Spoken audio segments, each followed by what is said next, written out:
My name is Dr. Kolak, and I am a faculty member in the Department of Biology. I'm also the director of the Nebraska Watershed Network here on campus.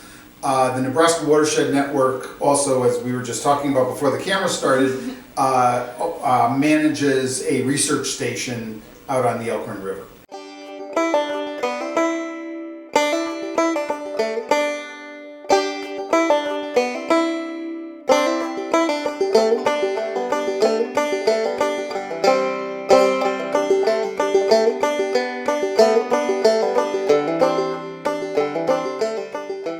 Nebraska's surface water ranks 7th worst, so we're towards the bottom of the list. From a drinking water perspective, we get 1/3 of our water from the river. The water exiting the drinking water facility going out to the households is uniformly good. I tell everybody that I talk to, don't drink bottled water, drink Omaha tap water, because Omaha tap water is better than bottled water.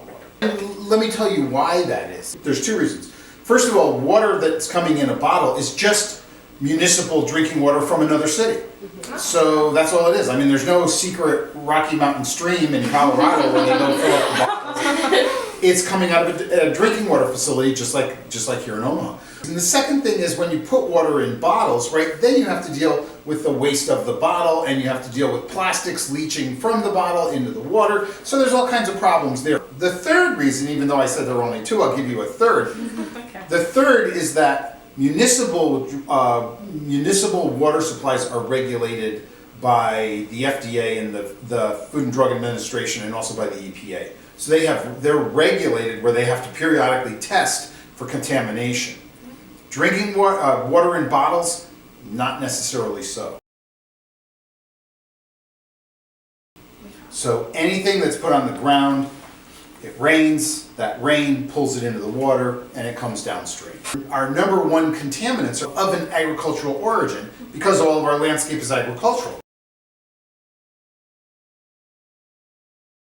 The Flint, Michigan issue is a social issue. They really made an error in taking water from the Flint River that they never should have, and the whole reason they decided to do it was purely economic.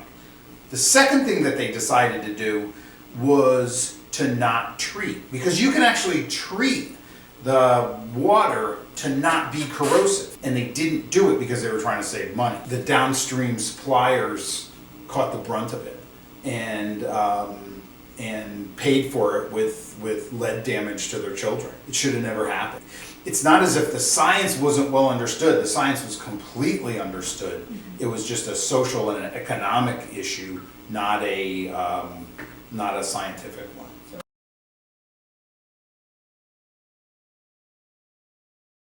It's super important because there has to be regulation on the use of the common area.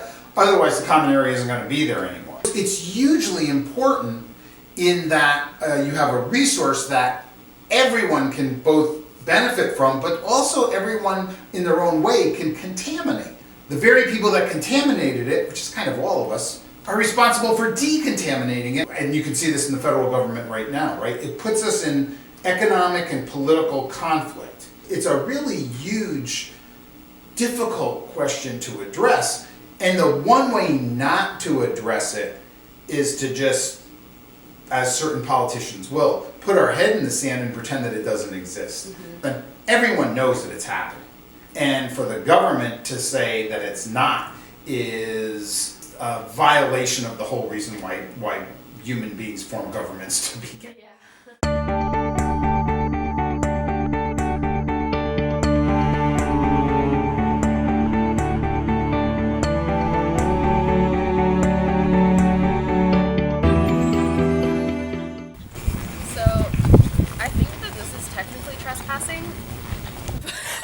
But there's no sign, right? But there's no sign. Okay.